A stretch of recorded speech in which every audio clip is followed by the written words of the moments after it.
Ayan, so good afternoon, Sharon. Welcome back. Ang bilis ng Hi! araw. Hello, Joe. 1 week na Hello, naman hello. Good nakalipas. afternoon. Oo nga. Hello, Grabe siya. welcome to Hello our po sa lahat. podcast. Mm-mm. Good afternoon po. So no, topic natin for today is yung adoption, no? Pero Yes, magkakaroon tayo ng adoption. two-part. Yeah, oo nga, oo. Medyo mahaba-haba daw ang topic about adoption. Pero Yes. before anything else, i-welcome muna natin sila sa show natin sa Oo, batas sa batas natin. natin, Oo. kay Torny, Kay yan. Torny. Yes. Welcome po sa inyo. Thanks for Oo. watching. Thanks for watching. Sige, ayan magse-share lang ako. Ito na naman tayo si share. Ayan, sige, share ka lang. Oo, Share ka lang na mag-share. share At lang ako'y muna. mag-share din muna, no? Correct.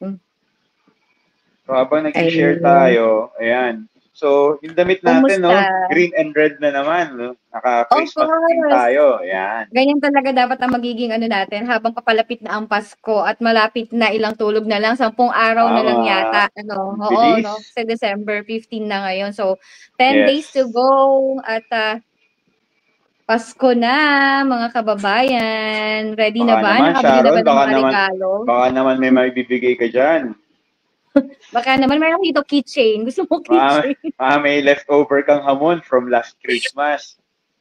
Actually, yan nga yung ating kailangang ipag-anuhan natin sa ating boss, sa ating may kapal na boss. Yan, oo. Si Boss Yan ang ating Alan. Boss hiling. Alan, I hope you're Oo. watching na, no? I hope you're watching. Baka naman. Sana naririnig mo kami tungkol sa hamon. Oo. Tapos agahan ko na yung shoutout sa aking butihing may asawa, no? Si Maricar Vito Cruz, who's watching beside me na nakahiga sa Yes. sofa. Hi! Tapos, ayun, bago Hello! natin makalimutan, no, Mm. yung ating mga sponsors, ang walang kamatayan nating sponsor at hindi nagsasawa sa support sa atin, no? Yes. Sila ang Correct. Joaquin Creative Communications, Vicas Baxilog, Mhm. located sa the District Mall, Imus, Cavite. Then make sure to follow Attorney Vic's TikTok account, then Facebook account. Then maglo-launch na rin pala kami ng Yes. YouTube channel namin. So lahat po nang naka-subscribe sa amin sa Facebook, subscribe na rin kayo sa YouTube. Oo, Then please. Oo, yan. subscribe na rin sila. Mm. Then Plato Wraps Fast Bite Branch, then sa may Northgate Cyberzone Alabang. Then Plato Wraps Mhm. Robinson's Galleria South, San Pedro, Laguna. And ang famous Belgian Waffle dyan sa may Alabang Town Center. Yan ang Yes, ating thank you sponsors. so much sa ating mga sponsors. So habang Nagse-share pa rin nag-share tayo, ako. no, pa-share sa mga nanonood Oo. na po, pa-share na lang po ng ating live para marami Yes, tayong pa-share na lang po. ma-reach. Oo, para marami tayong malaman din, 'no? Baka may mga iba pang mga sa ibang tao na may mga itatanong sila about adoption. Yan, about adoption. Mm. So medyo, itong topic na to, bihira siyang matakil eh. Pero, Yes, hindi, technically, marami ngayon na nag-a-adapt. So, ano ba ang mga correct. proseso nito? Ano ba ang mga kailangan? Sino ba ang dapat mag-adapt? Sino pwedeng bigyan ng karapatan para mag-adapt? Aabot pa ba ito sa korte or hindi na, no? Then, tsaka yung mga Correct. nagbebenta ng bata Oo. for adoption, di ba? Kailangan din yan dumaan din sa legal na paraan. Yes. Di porket binayaran na sila, kanila na Mm. yung bata. Mm. So, yan. Para, Oo. So, marami na, tayong aalamin. Oo. naalala ko, no, may utang Correct. pala si attorney sa atin na kanta, no? Correct, yan nga ang aking pinakahinihintay. Mm.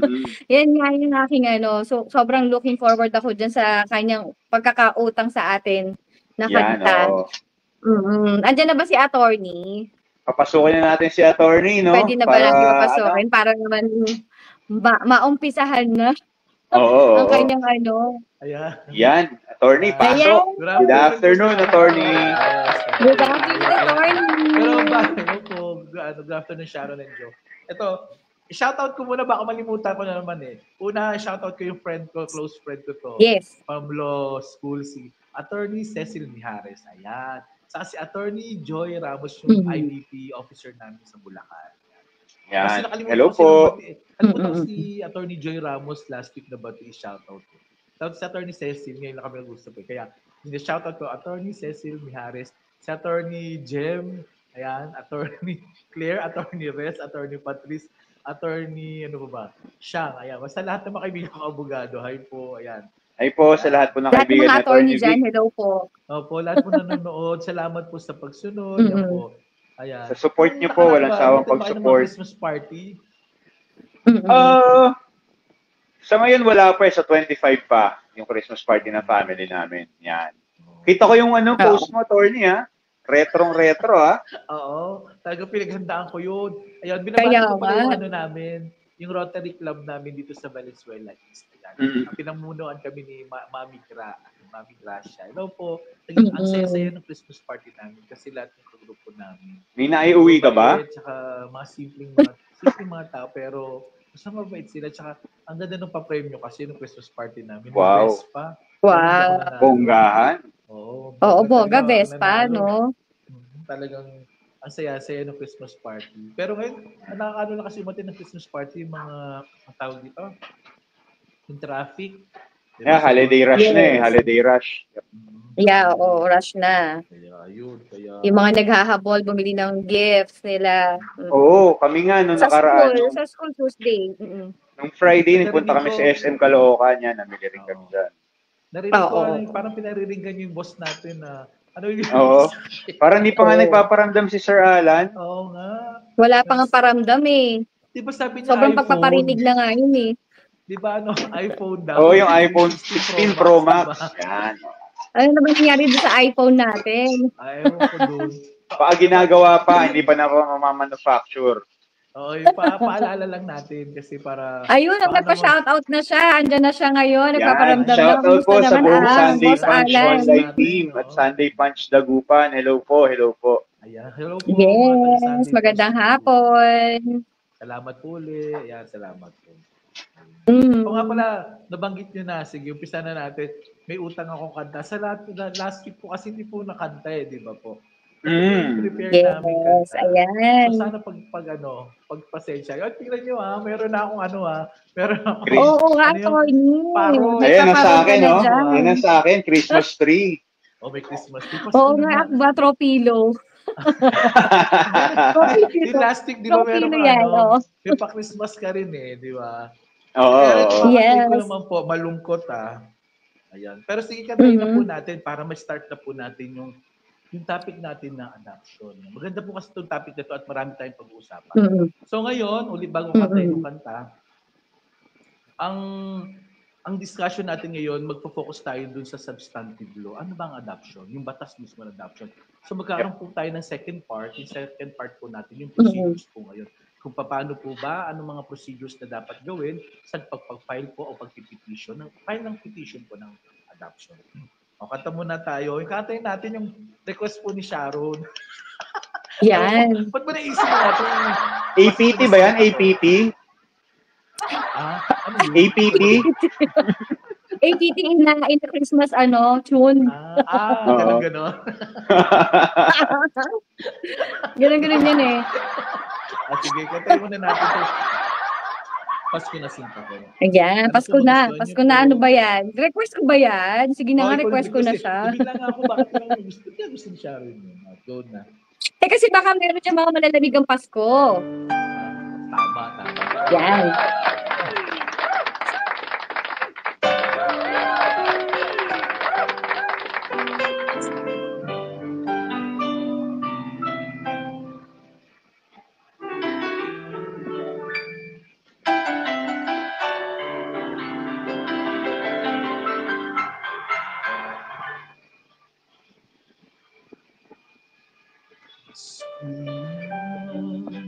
Sinta ko, hanap kita, aking nagtatampo, nilisan ako, kung mawawala ka sa piling ko, sinta. Ano ang Pasko inulila mo? Sayang sinta sinumpaan at pagtitingin ng tunay. Nais mo bang kalimutan na ang ating suyuan at gala?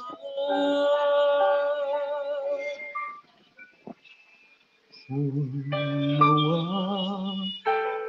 wala ka sa piling ko, sinta, ano ang Pasko?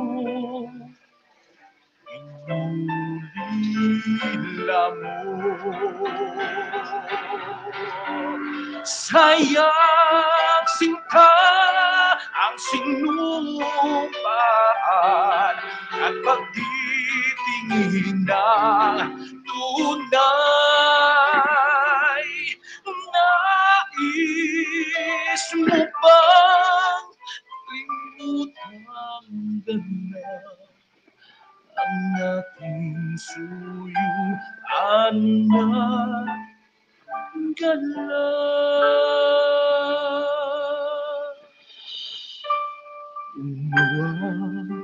Wala ka sa piling ko, sinta.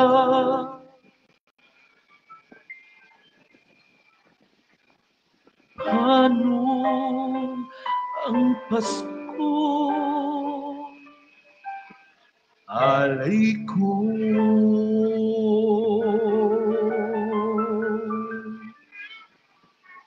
Sa'yo.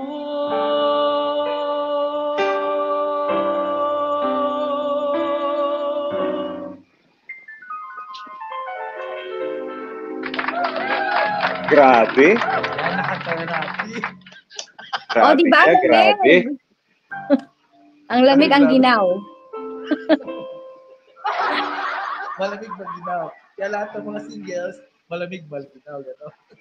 Ako, galo silang giginawin. Ayan. Ayun, dyan pala si Tyler Cooper, no? Shout out kay Tyler Cooper. Oh, shout out. Hello, Mr. Tyler Cooper. Alam Kay mo na, hindi kami Darla, nakakalimot. Kay John Oh. Olive, Say It Your Way, tsaka shout out daw, attorney, kay Solomon. Ayun. Ay, ayun, client ko yan. Hello po, Sir J. Mark Binegas. Ayan po, ayan. Hello po. Say hello po. Thanks for watching po. Solomon. Salamat po sa panonood po. Ayan po. Ako narinig pa yung pagkanta ko. Nakakaya na. Ayoko na yata mag-live. Joke lang. Ayan. So, proper na tayo. Dito tayo sa natin, subject. Yes. Proper na natin. So, ang discussion natin ngayon ay tungkol sa adoption. Pero bago ko yung discussion, sa tingin nyo, kayong dalawa, tanongin ko kayo. Alam ko kasi may mga anak naman kayo. Ano yung sa tingin ninyo, bakit kaya ginawa itong batas ng adoption? Ano yung sa tingin nyo, point of view nyo lang pong dalawa, Joe and Sharon? Feeling ko, ano siya para ma-protect din yung mga mag-a-adapt at saka i-a-adapt. Protection din nila. So, tama yun. Ikaw naman, Sharon. Protection sa mga bata din. At saka siguro, katulad nung may mga cases kasi na, katulad ng sa'yo, di ba, Joe, na parang may mga illegitimate na, tapos napag-isipan nila na magpakasal ulit, silang yung parang nawala ba? Sorry. Go lang. Ulit, from the start. Naisipan nila magpakasal para nawala. Ako lang ba yung nawala? Sorry. Parang ikaw. Ayun. Go lang. So parang, yung sa case ni Joe, di ba? Parang, yung ano mo sa amin, nakwento mo sa amin noon. Yes.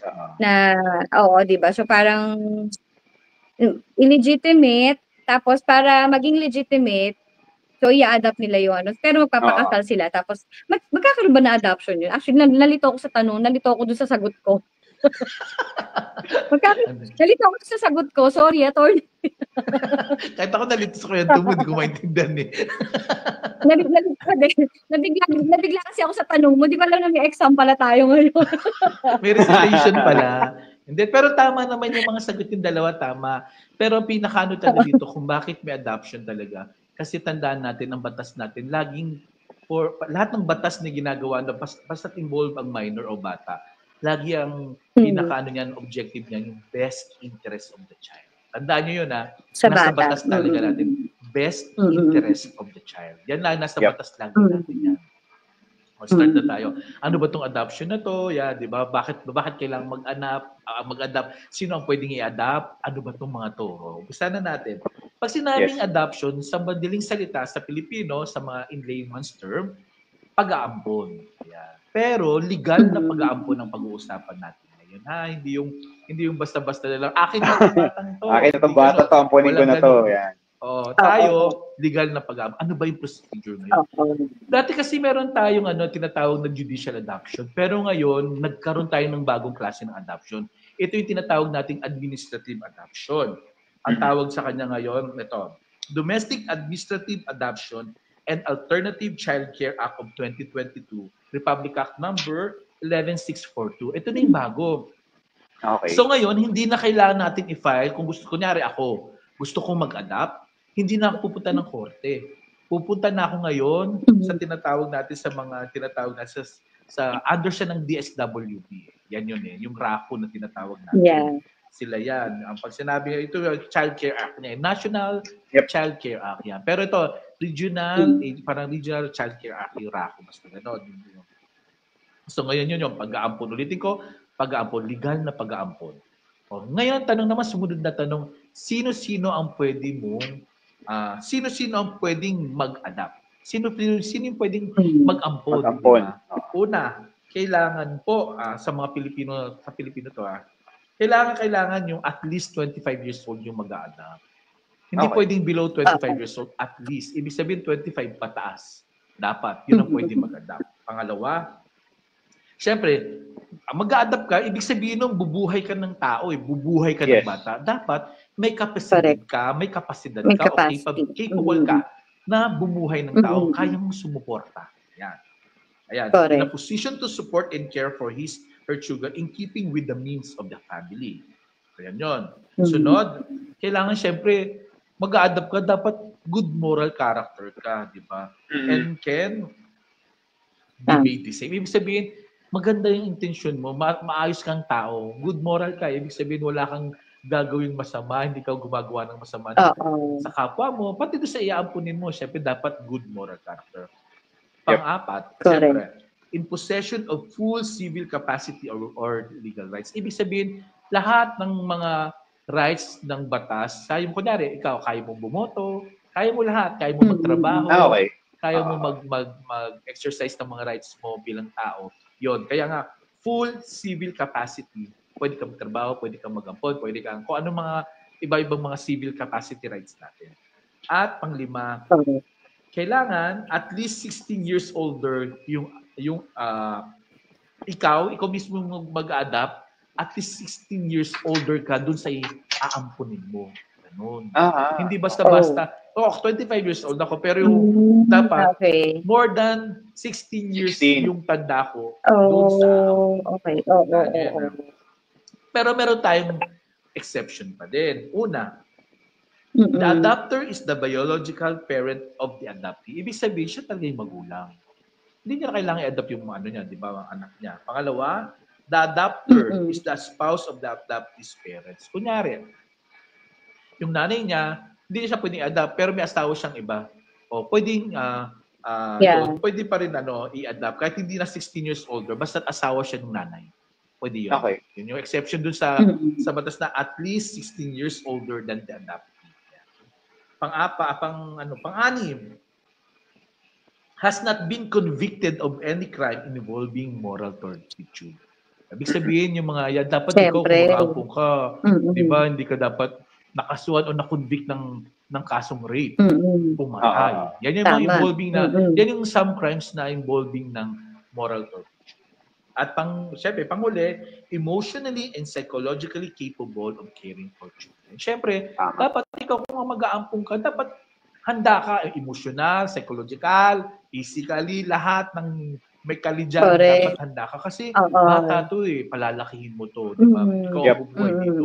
Dapat mabuhay mo siya ng maayos kasi nga gusto mong tumayo sa kanya, bilang magulang at ibigay mo uli yung tinatawag nating best interest of the child. Yes. O Pilipino lang ba? Ito Correct. naman, ang tanong ko pa, Pilipino lang ba ang pwedeng mag-ampon ng Pilipinong bata? Hindi. Binibigyan din natin sa batas natin, binibigyan din natin ng mga aliens na tinatawag natin o mga foreigners na mag-adapt. Pero ulit, may mga requirements tayo. Una, yung sinabi ko kanina, yung same, kailangan, yung same qualifications doon, yung kanina binigay ko, dapat meron pa rin sila. Pangalawa, kailangan yung bansa nila merong diplomatic relations sa bansa natin. Okay. Sumunod, kailangan certified ng office nila doon na talagang pwede sila mag-adapt. Yan, ganun. Kasi hindi certified by said office that this government allows the adopted to enter his country as his adopted child. Ibig sabihin, yung bansa nila, dahil nga may diplomatic relation tayo sa nila, pag inampun nila ito, dapat yung bata na yun, inaaalawin din ng government nila na papasukin dun sa bansa nila. Yan.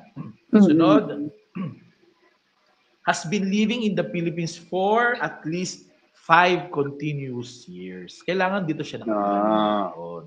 Yun yung foreigner, pag-usapan na natin foreigner. Next, certified to have legal capacity. Ayun na naman. Tapos, the law of the adopter's country, yung foreigner country niya, will acknowledge the certificate of adoption as valid. Yun. Kailangan, syempre, pag nabigyan na ng certificate ng adoption to, pag na-approve na, ibig sabihin, okay na siya. Pwede nang dalhin yung bata at aaprubahan din mismo aaprubahan din ito ng bansa nila. Valid, ibig sabihin, valid to, aprobado sa amin to, sa foreigner's country. Tapos, bukod doon, i-acknowledge the child as legal child of the adopter. Siyempre, pag mayroon ng certificate of adoption, dapat i-acknowledge na ng foreigner na anak ko na to, legal child ko na to. Yun. Tapos papayagan na pumasok dun sa bansa nila. At ayan, yan yung mga yun eh. Yan usually yung mga tapos certified, acknowledge the child, allow entry of the child into such country. Ayan, papasukin sila sa bansa. Ulitin na. Pero meron pa rin mga exceptions niya na, kunyari, yung mag-a-adapt sa kanya kahit foreigner na siya, di ba? Pero kamag-anak. Pwede yung pwede yung iba dong mga, yung kanilang mga requirements yung tulad ng kailangang certified ng government nila, yung at least 5 years, continuous years na nakatira dito sa Pilipinas, hindi nakasali yun. Kasi kamag-anak naman niya yung mag-a-adapt sa kanya. Na foreigner na. Kunyari siya, nagpunta siya sa ibang bansa, naging US citizen siya, tapos gusto niya i-adapt yung pamangkin niya, pwede na yun. Wala na yung kailangan pang yung 5 taon na titira pa siya dito, so hindi na makailangan. Next, ayan. Ayan. Tapos nasa batas din kasi na adoption ngayon na kailangan spouses shall adopt jointly. Kailangan dalawa silang mag-adopt. Dapat dalawa. Hindi pwedeng isa lang. Lagi. Kasi ang obligasyon din naman po sa pagpapalaki, sa pag-aalaga, at sa pagmamahal ng bata, kahit na hindi mo naman inampon o sarili mo anak, joint kayo magsusuporta dyan. Laging tandaan natin na laging joint effort talaga sa mag-asawa yan. Except na lang ulit, di ba? Sabi dito, spouses shall jointly adopt. Pero may exception pa rin. Una, kung naman yung i-adopt mo, anak naman nung asawa mo. O kaya yung i-adopt mo, anak mo. Siyempre, hindi na. If the spouses are legally separated from each other, yun, isa pa yun. Kung naman hiwalay na yung dalawa, hindi naman kailangan na maging jointly pa kasi legally separated naman. So kahit ako, ako may asawa ko, pero legally separated na kami. Kahit ako na lang ang mag-adopt, hindi na siya kasali. Kasi legally separated. No need na ng kanyang yung jointly adoption na hingin mo sa kanya. Tapos next, guardian with respect to the ward. Ayan, pwede rin yung mga guardian na i-adapt nila yung kanilang mga ward. Yung mga inaalagaan nila kung taga-wala naman. Basta, syempre, i-comply mo pa din, di ba? Sino pa pwedeng ayan, yung sabi ko nga, guardian. Pero kailangan pag guardian na mag-adapt, kailangan ma-terminate yung guardianship. Hindi pwedeng existing pa rin. Ito yung mga tsuhin-tsahin kunyari, no? Iniwan sa kanila yung mga anak ng kamag-anak nila, no? Oo. Pwede nilang i-adapt naman. Basta mapatunayan na lang capable sila, may abilidad sila buhayin, saka talagang yung mga requirements kanila. Tapos, ano pa ba? The Philippine government officials and employees deployed or stationed abroad. Pwede rin. Kunyari, mga nasa ibang bansa sila, pwede na sila mag-adapt dito, mga tao na nandoon. Sila pwede na sila mag-adapt ng Pilipinas. Ang next naman, ngayon alam na natin kung sino-sino ang pwede mag-adapt. Ngayon, sino-sino naman ang pwedeng ampunin? Diba? Attorney, teka lang, may question lang ako dun sa sinong pwede mag-adapt. No? Same-sex marriage, pwede mag-adapt? Alam mo, usually, sa bansa natin, siguro, sa akin to yan, maganda yung tanong na yan. Pero dito kasi sa bansa natin, wala pa akong naririnig na same-sex marriage na nag-adapt. Wala pa. Kasi wala naman tayong same-sex marriage dito. Yep, Kaya sa atin wala yun, wala. Pero sa ibang bansa pwede. Sa kanila, pinapayagan naman sa bansa nila. Pero sa atin, hindi. Wala pa. Kasi nga, wala pang ganun. Wala tayo nun. So wala. Natin, yung batas natin, hindi. Pero kahit naman hindi ka naman kasal, di ba? O kung gusto mo na may adapt yung bata, pwede naman di ba? So kahit single ka, pwede. Kahit single ka, pwede ka mag-adapt. Basta capable ka. Basta capable ka. Kaya kung sinagot yung kanina, yung attorney, yung same-sex marriage, wala kasi tayo same-sex marriage Kaya hindi pwede. Kaya hindi ko na establish natin na wala yun. Yep. Pero kung single sila, sa atin kasi kahit magkasama sila, partners, magkasama sila, same-sex sila, na magkasama sila, pwede sila mag-adapt. Basta mapatunayan nila. Pwede sila mag-adapt. Oo, pwede yun. Pero not in the context na dahil sa same-sex marriage sila, magiging couple sila. Hindi. Yung sa batas natin to, nililinaw ko po, sa batas po natin to, dahil di pa po kinikilala dito sa bansa natin ng same-sex marriage. Yes. Pero, pwede po sila mag-adapt. Lalo na, basta capable naman di ba? Tsaka mabubuting tao naman. Walang problema naman po. Basta, ulitin ko, yung best interest of the child po talaga ang kanilang main concern. Correct. O sino-sino ngayon ang pwedeng ma-adapt? Una, any child who has been issued a certification declaring a child legally available for adoption. Ito yung tinatawag na certificate ng CDCLA. Ibig sabihin, ito na yung bago. Ito na kailangan kasi ma-determine itong batang ito, talagang pasok siya na pwedeng ipa-adapt. Ibig sabihin, available talaga, legally available. Legally available for adoption. Yan. Ibig sabihin, wala na siya magulang, wala na talagang kukup-kup sa kanya. At dumaan na siya sa maraming mga test na patunay na talagang wala nang kukup-kup dito, pwede na itong ipa-adapt. Wala na talaga. Oo, wala na talaga. Ito ba yung mga nasa ampunan, attorney?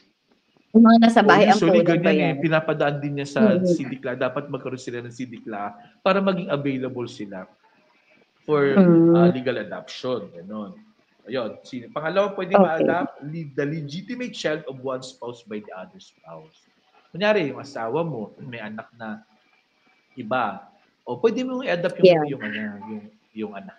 Yung anak niya. Oo. Or yung illegitimate child by the qualified adopter to improve status of legitimacy. Kunyari, yung may anak siya, yung asawa mo na hindi talaga illegitimate, pwede mo rin. Yan. A foster child, ayan. Tapos, a Filipino of legal age, prior to adoption, ito makinig kayo. A Filipino of legal age, ibig sabihin, kahit 18 years old and above, pwede mo pa rin i-adapt. Pero may dalawang kondisyon. Una, has been consistently been considered and treated as their own child. Ibig sabihin, maliit pa siya, tinuturi ko na itong anak ko. Nasa sa kanya na. Oo, hindi ibig sabihin, nasa sa kanya na. Pangalawa, for a period of at least 3 years. Yan yung po. So, pwede. Pwede mo i-adapt yan kahit na 20 years old na yan. Pwede ko itong i-adapt. Gusto ko itong i-adapt Kasi ako sa akin naman lumaki ito Nasa akin na to. Ako nagpalaki. Ako nag-aruga. Ako nagmahal dito. Pinag-aaral ko to at inalagaan ko. At least, tapos yung 3 years, siyempre, sobra-sobra na yung 3 years. Nakatapos na. Yung, pwede na po. Tapos, a child whose adoption has been previously rescinded. Ibig sabihin, ito pa, isa pang bata na pwede pong ampunin. Yung kanyang dating in-adopt siya pero na-rescind. Ibig sabihin, nakansila yung kanyang dating adoption paper. O yun. Pwede po pa rin siyang maging available siya. A child whose biological or adoptive parents have died. Mga namatay na mga. Provided no proceedings have been initiated within 6 months. from the time of death. Ibig sabihin, wala dapat mga kaso-kaso na pinag-aawayan. Correct. Pwede mo. Yeah. Mm-mm. Pwede rin mag-adapt. Ayun, pwedeng i-adapt din. Maybe yung relative ng adapter. Yun nga. Yung pamangkin mo. Pamangkin. Pwede mo talaga. Diba? Ayan. Mm-mm. Ano ngayon ang epekto ng adoption? Bakit nga ba kailangan may adoption? Ano bang epekto nito sa buhay ng isang tao na inampon? Siyempre, pang-una, parental authority. Siyempre, once na in-adopt ka na ng taong, yung adopter, ang tawag dito adopter, yung parental authority over the adoptee, yung child na in-adopt mo, but nasa iyo na. Wala na dun sa dating biological parents niya. Sa iyo na yung parental authority. Pangalawa, yung legitimacy. Ibig sabihin, kung illegitimate yung bata dati, pag inampun mo yan, magiging legitimate siya. Yan. So, maganda talaga po itong batas ng adoption na to kasi talagang inaayos niya yung civil status ng bata, yung buhay ng bata. Pero kaya nga kanina umpisa pa lang sinanong ko na kayo, di ba? Bakit kailangan may adoption? Bakit may adoption? Kasi nga po, ipinipromote nito ang best interest of the child. At pangatlo, ano pang effect nito? Sa succession. Siyempre, pagka inampun ka, ano ka na sa legitimate, di ba sinabi ko, legitimate na anak ka na. So, pagdating sa pagmana ng mga ari-arian nung kanyang adopted parents, kapantay mo na kung may anak mo yung pantay-pantay na kayo. Kumbaga, legal child ka na. Compulsory heirs ka na. Yun. Compulsory heir ka na. Ibig sabihin, tagapagmana ka na. Yun. Una, ulitin ko, what are the effects of the adoption? Una, yung pagdating sa parental authority, legitimacy, sa succession. Yan po. Tapos, ano naman ang grounds para ma-avoid o ma-rescind po yung adoption. The decree of adoption may be rescinded. First, by the adoptee. Yeah. Tandaan natin na ang nag-rescind lang po ng... Pag sinabing rescind, in layman's term ulit, yung pinapakansila mo, pinare-revoke mo. Pag sinabing rescind, pinare-revoke mo yung adoption papers mo. Ang pwede lang po mag-file doon ay walang iba kundi sino? Sa tingin nyo? Si adopter o si adoptee? Adoptee. Si adoptee lang. Ang pwede nyo. No? So, halimbawa ako, inampun ako, hindi ko gusto yung pagkakaampun sa akin, pwede ko pa siyang ipapa-cancel. Bakit di mo gusto? Dapat alam mo, pwede ka mag-refuse. Kasi meron tayong grounds lang ng rescission ng adoption. Grounds for rescission of adoption. Dapat meron tayong may lang. Ayun, ulitin natin na the decree of adoption may be rescinded by the adoptee or with the assistance of the National Authority for Child Care. Ayun. And the Social Welfare and Development Office if the adoptee is minor. And number 2, if the adoptee who is 18 years or over but who is incapacitated by his guardian. Ayan. So, yun. Ulitin ko, pwedeng ipa-revoke ng adoptee. Si adoptee ang ipaparevoke. Diba? Yan eh. Next. Tapos niyan, ano-ano yung mga grounds para ma-revoke yung adoption? Yung papers, yung pag-adopt sa una, siyempre, repeated physical or verbal maltreatment. Kung lagi mo naman binubugbog yung inadopt mo para inampun mo na pala, para saktan, para magtrantuhin. Siyempre naman, pwedeng-pwede talaga namang i-revoke. Diba? Kinuha mo yung bata. Ginawa mo libangan, Parang, nandun yan Pag sinasaktan mo, minamaltrato mo, syempre ground talaga yan. Pangalawa, attempt on the life of the adoptee. Ibig sabihin, yung adopter pinagtangkaan niyang patayin si adoptee. Syempre, may ground talaga to, rescission talaga to, di ba? Correct. At pangatlo, sexual assault or violence. So, kunyari, diba? Bakit nga inampun mo para rape na. Kung mag-commit ka ng sexual violence against dun sa adoptee. Maling-mali yun. At kung apat, yung abandonment and failure to comply with the parental obligation. Ibig sabihin, intentional, inag-adapt ka nga, pero intentional mo na huwag na mabigyan ng suporta. Di ba? Di ba kaya mo nga inadapt para suportahan, buhayin yung bata. Pero kung gano'n naman pala, inabandon mo na siya, yung bata, yung inampun mo, tapos hindi ka pa talaga nagbibigay ng suporta. Yun. Wala pa talagang support. Oo, kasi Correct. usually kasi 'di ba ang mga inaampon ngayon, syempre, usually man yung mga minors naman. Oo. Mm. Ah, ano-ano ngayon ang epekto kunyari na-revoke na yung adoption papers. Unang-una, syempre, wala na Correct. parental authority. Wala na rin, 'di ba? Pangalawa, wala na sila yung reciprocal obligation to love, to support each other ng adoptee and adopter. Yes. Wala na rin. Syempre, wala Yes. na. Yung tie na yung knot na nagtatay sa kanilang dalawa, wala na. Mm. Kansilado na, na-break na siya. Correct. Yung succession, wala na rin, syempre. Oo. At saka, yung parental authority, mababalik na din sa biological parents kung buhay pa. Oh. So wala, yun yung mga effects. Sa madaling salita, ganun po yun.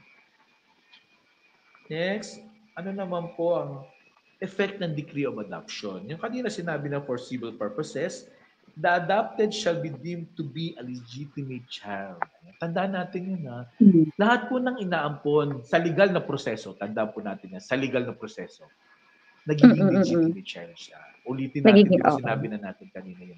Pag sinabing legitimate child, ibig sabihin nun, parte na siya sa magmamana. At kung may anak man yung nag-aampon sa kanya, kapantay niya na yung karapatan nun. Equal na Tsaka dala niya na yung apelido na nag-ampon sa kanya. Oo, dala na rin yung apelido. Tsaka ano talaga, masasabi na siyang compulsory heir. Pantay na talaga siya sa ano. Pantay na talaga. The adopted shall remain an intestate heir of his parents and other blood relatives. Ano ibig sabihin nun? Ibig sabihin, kahit inampun na siya, pwede pa rin tagapagmana. Intestate heir, ibig sabihin, yung inampon, nananatili pa rin intestate heir ng original niyang mga magulang, yung biological parents. Ibig sabihin, pwede pa rin siya magmana doon. Yan na. Next, the adopted shall require reciprocal rights and obligation arising from the relationship of parent and child. The adopted may use the surname of the adopters. Sinabi mo nga, pwede na gamitin niya yung papito.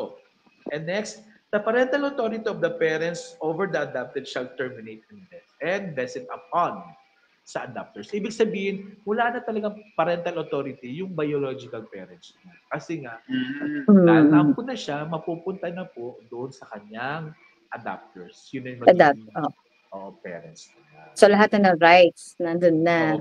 Pero, yun po. Pero meron dito exception. If the adopter is the spouse of the parent, by nature of the adopted, parental authority over the adopted shall be exercised jointly with the other spouse. Ibig sabihin, yung inampun niya, inampun ng asawa niya, anak ko, syempre, hindi naman mawawala yung parental authority ko kasi anak ko pa rin yun, di ba? Yung asawa ko lang, magkaroon lang kami ng joint na parental authority doon. Okay. Okay. Kaya gano'n lang naman. Tapos the adopted shall remain an antecedent. Ulit na natin yan. Tapos, ayan. Usually yun yung pinaka yun yung pinaka basic ng tungkol sa adoption. Kaya lang gusto natin discuss to ngayon kasi gusto kong i-focus dito. Hindi na siya judicial na ipina-file sa korte. Ipina-file na talaga sa sa DSWD. Sa RACO yan, sa administrative na talaga siya. Ang tanong ko sa tingin niyo, tanungin ko kayo ulit, bakit sa tingin niyo ginawa na siyang ang pagpa-file ng petition for adoption ginawa in an administrative matter, hindi na siya naging judicial? Sa tingin niyo, anong dahilan? Sa akin siguro sa dami ng mga kaso sa korte, hindi na siya masyadong dapat pa makadagdag sa mga magiging proseso. Yun yung tingin ko. Ay, tingin mo. Nakakatulong na tama rin naman, partly tama naman yung sagot ko. Pero pinaka-best na answer diyan kasi nga sa totoo lang alam naman natin dahil tama sinabi ni Jo kanina na ang dami kasing kaso sa loob ng korte. So tumatagal. Ito kasi yung pag ginawa itong administrative filing of petition for adoption, mas madali ang proseso. Mas mabilis, hindi ganun katagal kasi may mga adoption papers na mga petition for adoption, tumatagal ng 10 years, 15 years, 20 years. Pero ito, naririnig ko kasi ngayon, actually ngayon po, presently po, Presently, may hawak ako adoption. Narinig ko nagtanong-tanong na ako at talaga nakikinig ko. Mayroon na, may nag-grant less than 1 year. Ganyan. Basta mabilis na rin siya. Basta kompleto ang dokumento. Kaya nga lang po tumatagal talaga ngayon. Dahil sa dami ng requirements. Ang dami-dami po ng requirements. At yung mga requirements na po yan ang i-discuss natin sa second part. So ngayon, i-discuss lang po natin ngayon kasi ano ba talaga itong batas na adoption? Bakit may adoption? At sino ba ang makikinabang dito sa adoption? Correct. Tingnan nyo, ang time natin na mag-isang oras na tayo. Yung palang na-discuss bilis. Natin na. Oo, bilis. Ang dami. Pero binilisan ko na sinorkat ko na rin po ito. Pero yan. Next na, ito. Gusto ko rin i-topic sa inyo. Sige. Pero bago magbigay pa ng additional, may mga katanungan po ba yung ating mga nanonood? Baka may katanungan sila. Magiging muna tayo ng mga tanong. Yeah, so far wala, attorney, no? More on wala pa. Nag-hi lang sa atin.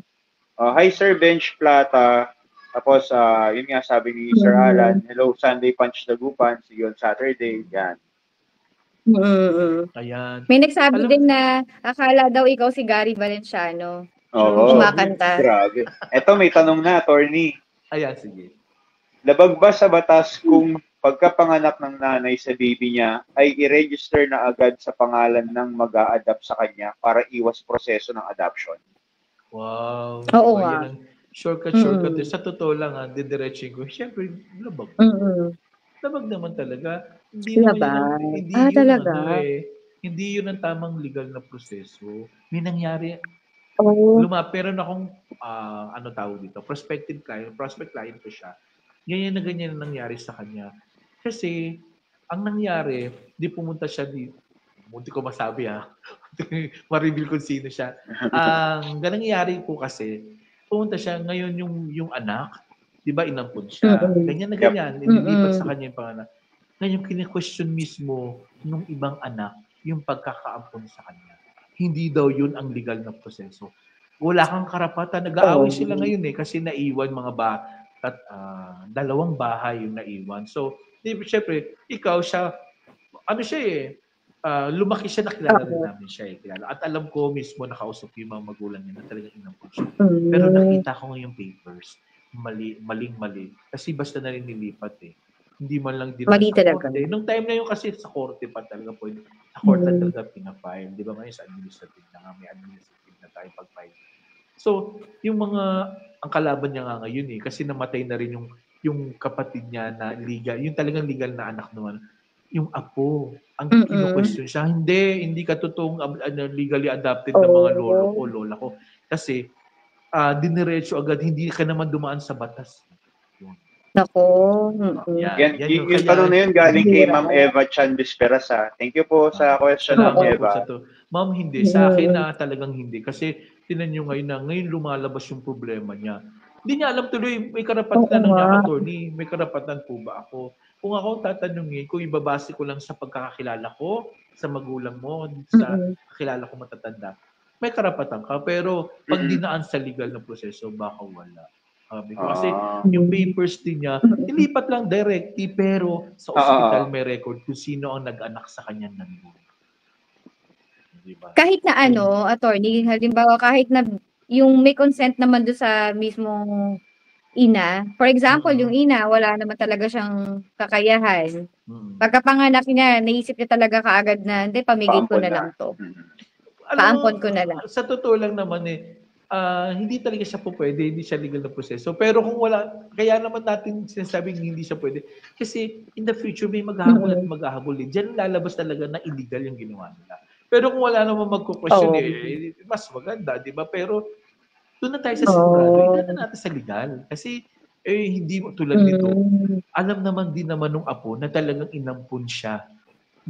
Pero ngayon, kinokontra na nila. Hindi ka namin kamag-anak. Mali yan. Sinabi ng ibang abogado na tinanungan namin, hindi ka dumaan sa legal na proseso ng adoption. So wala kang karapatan, wala kang mamanahin.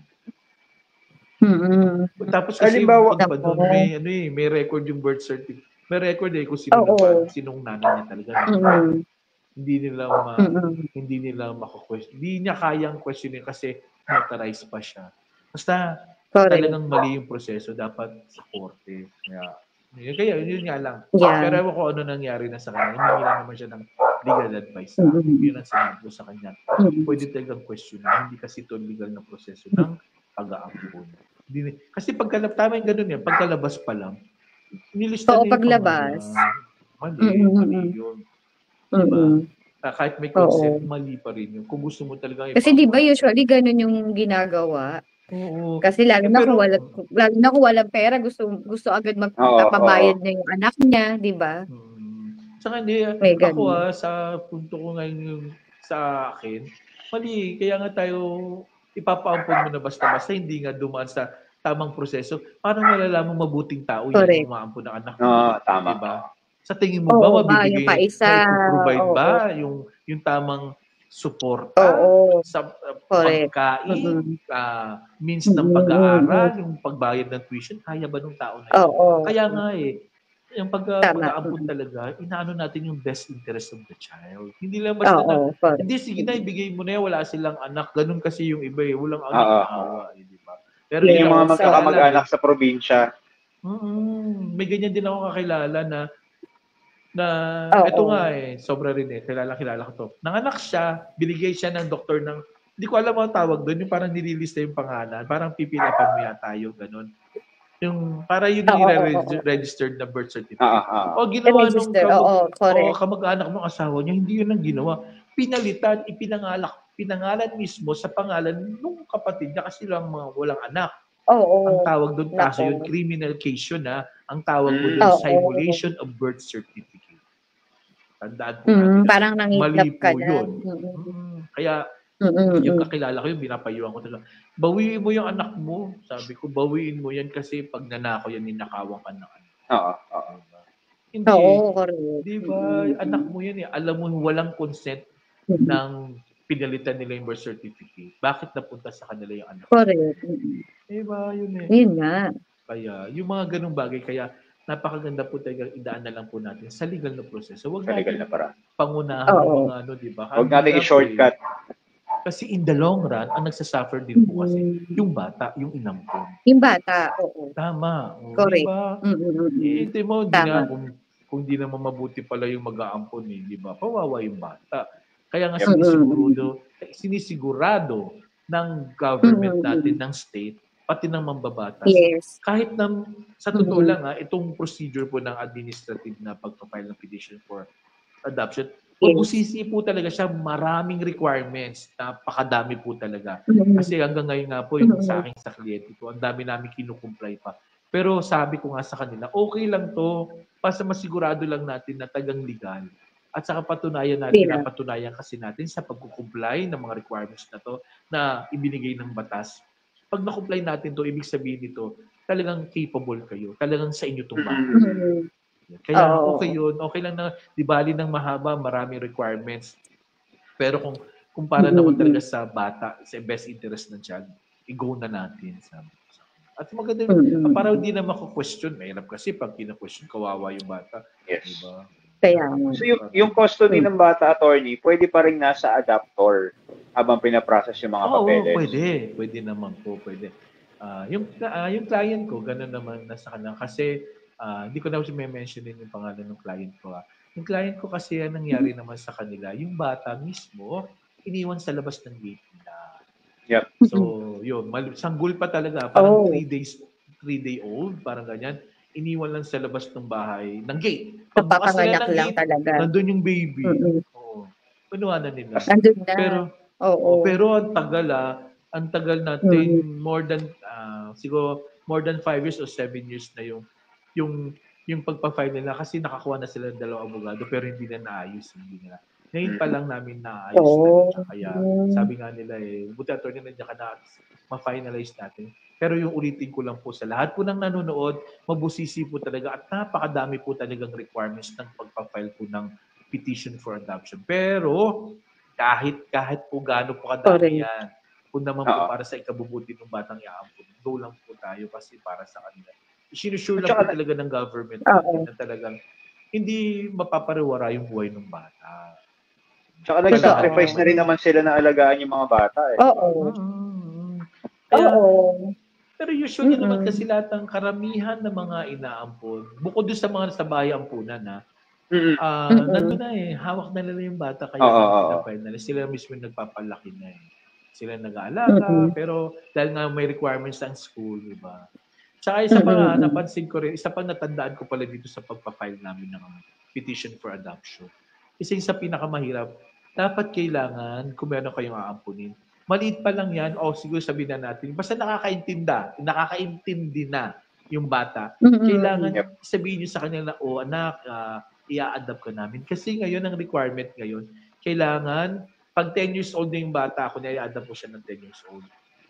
Kailangan magsulat yung bata na parang may consent siya na binibigyan niya yung consent niya na pumapayag siya na ampunin ng kanyang anak.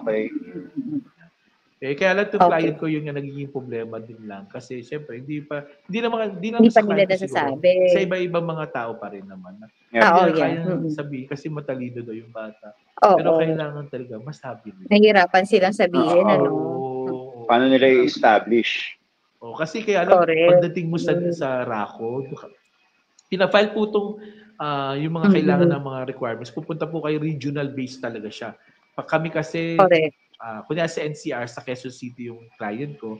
So dito kami pupunta sa may ng DSWD sa may mga regional ng national care, foster care, child care, parang doon kami pupunta. Kaya, yun, talagang mabusisi talaga siya. Patrabaho lang talaga. Ilang beses pabalik-balik. Pero, worth it naman kung namamaampun mo ng maayos yung bata, mabibigyan mo ng magandang yung bata. Correct. Basta lahat nakalatag. Yun naman, sama okay din naman mga mababait. Saludo ako sa mga nagtatrabaho sa ganyan, sa government, sa mga DSWD. Mababait po talaga sila, magaling makisama, magaling magpaliwanag. Kaya salamat sa mga workers, sa mga employees ng DSWD, lalo na dito sa adoption, mga ganyan. Magaling talaga sila. Buong puso sila. Maramdam mo na willing silang tumulong anytime pwede mo silang tawagin. Kaya maganda yung Ayan po. May tanong ako. Halimbawa, ako yung magulang nung inadopt. Gusto kong bawiin yung bata. Nagbago isip ko, gusto kong bawiin. Pero na-adapt na siya. May kailangan din ba akong gawin? Or anong dapat kong gawin para mabawi yung anak ko? Diba? Ang sabi ko, sino ang pwede mag-receive lang ng Ganon. Diba kanina sinabi ko, sino lang pwede mag-receive? Yung adoptive pa rin. Yung adoptive pa rin. Siya lang. Kung gusto na talaga ng bata doon, hindi na Tsaka from the start, binigay mo na yung consent mo doon. May pinirma. Oo nga, binigay mo na. Diba, binigay mo na yan. Diba, alam nyo ba, napakatagal ng tinatawag nito study care ba? Yung basta yung mga para siyang feasibility study, ganon kalalim yung ginagawa nila. May report na tinatawag, ang tawag doon sa report na yun, anong tawag doon sa report na to? May ito, psychological evaluation report, pero silang tinatawag na ganyan. Tapos yung child study care, yan, ibig sabihin, inaaral talaga pati yung magulang, lahat, pati yung bahay, binubusisi talaga lahat. Tsaka talagang sabi ko, kasi di naman biro Oo, buhay ng tao pinag-uusapan dito. Kaya sabi ko, mabusisi talaga ang pag-a-adapt. No? Talagang, siyempre, kailangan mapaniwala mo yung mga opisyalis ng CSWD, kunyari, kung sa Valenzuela ka, yung officer noon, yung mismong pinaka-head, mapaniwala mo na karapat-dapat ka, dapat mailagay nila sa report na, ito po, capable to, may ability to na mag-ampon, ganun po. Kasi hindi basta-basta lang na kakilala mo lang, sige, pwede ko na ampunin yan, hindi pwede. Daan tayo sa legal na proseso. At yung legal na proseso na po, dapat pong pagdaanan. Kasi nga, ulitin ko, para yun ulit sa ikabubuti ng bata. Kahit pero sa totoo namin, next week, itatry natin mag-invite po na kakilala ko na CSW regarding sa process, officer na talaga magpapaliwanag. Kasi siya yung makakalam kaming mga abogado, alam namin yung mga ito. Pero yung mismong paano nila nalalaman, nakarapat-dapat ito.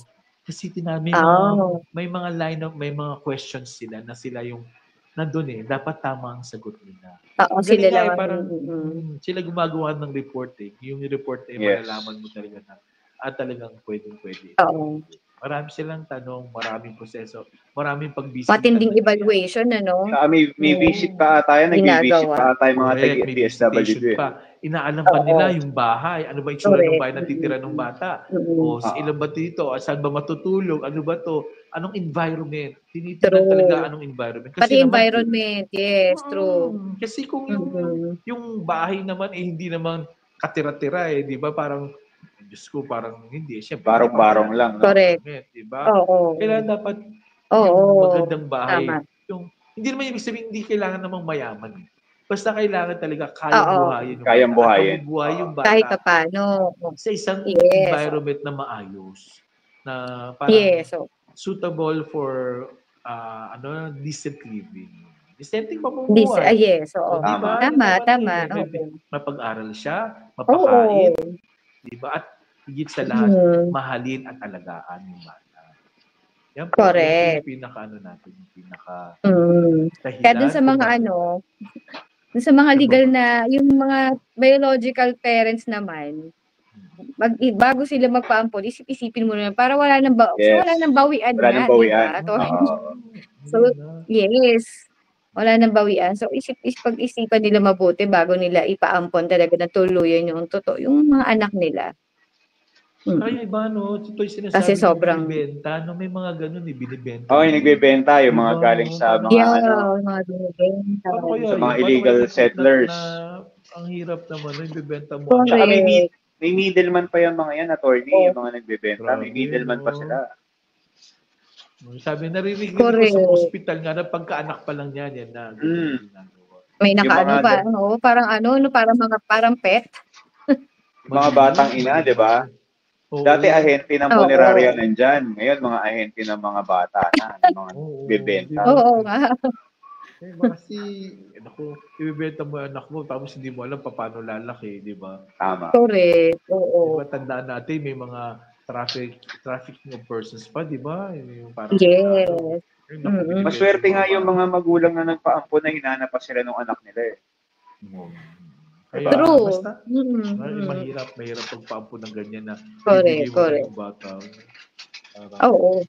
Iba 9 months mo din nila, tapos papaampon mo lang. Kaya nga. Saka nakasigurado ka ba mabubuting tao yung umampon? Diba, doon mo lang nakita. Biling ko na lang po yan.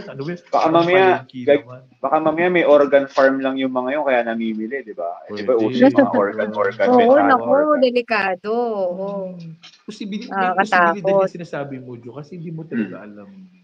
Oo. Kukunin lang yung ganito, kukunin para lang mas pinatay yung bahay. Basta, ulitin, basta, di maganda. Basta. Hindi ko gusto. At saka meron din namang di ba meron din naman nakakaloka din naman na parang baby maker naman siya. Alam mo yun? Iba naman din niya. Tapos papabenta lang niya tapos gagawa ulit siya ng baby, benta niya ulit. Di ba? Meron din ganun. Meron yung mga baby maker. Di ba? Mga ganun. Ang tao talaga iba-iba na iisip para kumita lang no. Para kumita, ginawang pagkakitaan yung hangga't kaya pa ng ano ba tawag, matres? Hangga't kaya pa ng sinapot. Surrogate mother, di ba? Yan, surrogate mother. Yan, may mga ganyan din. Depende talaga Pero sabi, hindi, surrogate mother siya, pero amin naman yung similya, gano'n din. Yun na, Yun na mahirap doon. Ibang topic pa natin. Ibang topic yan. Ibang topic yan. Ibang discussion. Yan, idaglag natin. Dito na tayo wala sa adoption. Kasi malawak din yan. Totoo yan. Malawak din.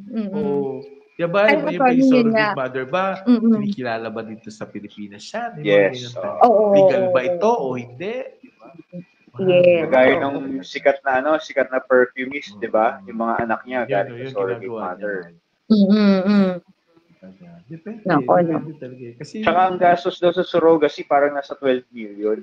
Wow. Mahal. Oo, mahal siya. Ang mahal pala, Parang siya. Ang mahirap diyan, na in love yung Oo. Na-in love yung tatay, yung husband mo dun sa ano. Naging love story na, no? Saan? In love Sa saan? surrogate mother. Ay, So, surrogate father kasi siya nagdadala nung baby niya eh. So, yun lang. Yun ang mahirap doon, syempre. oo, syempre Nagkaagaw inaalagaan na. Masyado siyang concern mamaya, di ba? Concern na pala siya, doon na pala doon sa ano. Sa Hindi na surrogate sa mother bata na pala. lang. Sa Pati surrogate doon sa mother, surrogate oo. mother na. Oo. Kasi sure Correct. siya na magkakaanak pa ulit siya ron. Oo, isa pa yun, di ba? Kasi hindi siya magkaanak dito sa isa. Ay, naku. Makulay talaga ang buhay ng tao. Diba? Tayo, kasi sa naniniwala ko, tao rin kasi ang gumagawa ng problema ng tao. No? Yep. Siya rin lang naman kasi. Dapat kasi, ewan ko, iba-iba talaga. Basta ulitin natin, stick tayo sa adoption. Basta yun na, kailangan laging for best sa ang pinopromote dito yung best interest ng child. Correct. Paano May attorney katanungan kung pa ba? Paano attorney Update. sa midwife? Kung midwife pinanganak siya sa midwife, hindi siya sa hospital kasi so wala siya mga documents, mga legal papers, walang birth certificate, paano yun? Tapos ipapa-adapt. Paano magiging proseso Kailangan parang dance siya dito sa ano. Dapat umpisa natin doon sa una, kailangan makakuha siya ng CDCLA. Kailangan may certification na itong batang to na talagang legally available for adoption. Doon muna, pero doon pa lang bago mo makuha yung certificate na yan ay madugo. Ang dami pa rin requirements na ibibigay sa iyo. Yan po yung mga pag-uusapan. Ang dami-daming requirements. At nandiyan pa rin po yung pag-i-interview, pag-ibisita. Kasi babalikan lahat ng history. Lahat po ng mga gusto magpa-adapt, kailangan muna magkaroon ng CDCLA. Kailangan mapatunayan mo na talagang legally available for adoption ng bata. Attorney, anong abbreviation yan, di ba? Ano yung pinaka-exact word nung binabanggit mo? Ng CDCLA? Ayun nga, certification for... CDCLA? Anong tawag? CDCLA. Yun. Oo, kailangan. Ayan, no? Ang hirap i-pronounce eh. Sounds like may sounds like siya. Ano sounds like niya? Ayan, no? Ayoko ba may kumakain? Declaring a child legally available for adoption. Mahaba pala. CDCLA. Certification declaring a child legally available for adoption.